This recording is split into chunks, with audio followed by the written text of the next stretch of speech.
When I'm walking down the street, I do not look like the family man, but I do have kids, and I'm a very loving father, husband, friend. It's not just the facade of what people see. I thought the perception of me representing myself with high fashion, luxury jewelry, that the things that I thought I loved, they don't love me back. I understand that it's never the suit, it's always the man.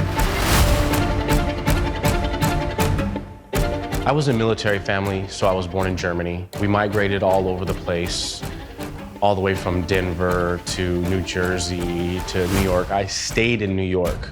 That is where my artistic expression came from. So I started out doing graffiti, which was very different than street art. We were true vandals. I made a huge name throughout graffiti. After leaving graffiti, I went to tattooing. That's where I learned the academics of art. Composition, color theory, value, the juxtaposition.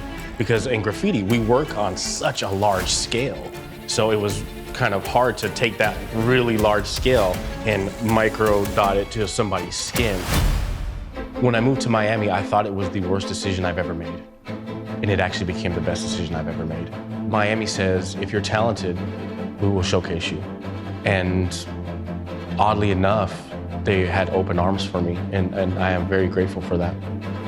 I will give all the gratitude to Wynwood because it is the place that really made me fall in love with colors, and it is just immersed in fluorescent pinks, fluorescent yellows, and the color palettes were just mind-blowing.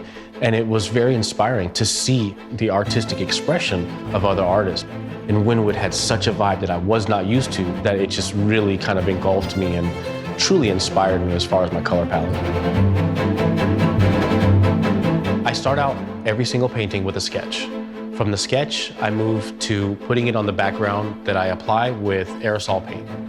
After I do that, I paint it with heavy body acrylic. That is my figurative. When I start working on the abstract, I usually sketch out a thin line of how I want the paint to go. After I'm done completing the painting, I will lay it down on my stools. Then I move towards the fluid acrylic, which is my abstract. There is no blueprint to abstract. You kind of just do it by feel. And that's where music takes a huge impact on my work, because I look at it like an orchestrator. So when you hear Mozart, the dun dun dun dun, I'll use my hand in that specific motion because I use those tones and those pitches to really dictate that movement. Sometimes that energy really gets pushed into this way, or maybe I want to go this way, or maybe I want to do it in a circle. Maybe I don't want the pink and the yellow to combine. And if I don't want like this path, then I love dealing with a little bit of that golden ratio when I pick up that palette knife just right. Because the way that I apply it is not me pushing the palette knife down and pushing, I'm actually gliding right across that paint, just enough to have them kind of marry together without combining and changing the tone. When I lift that palette knife just right, you can literally see the paint spiral. And it is beautiful, it's harmony. I've been influenced by so many of the great artists. Basquiat, Warhol, Keith Haring, all of them have paved the way for me to live out loud. I'm not here to be perfect. I'm here to be human.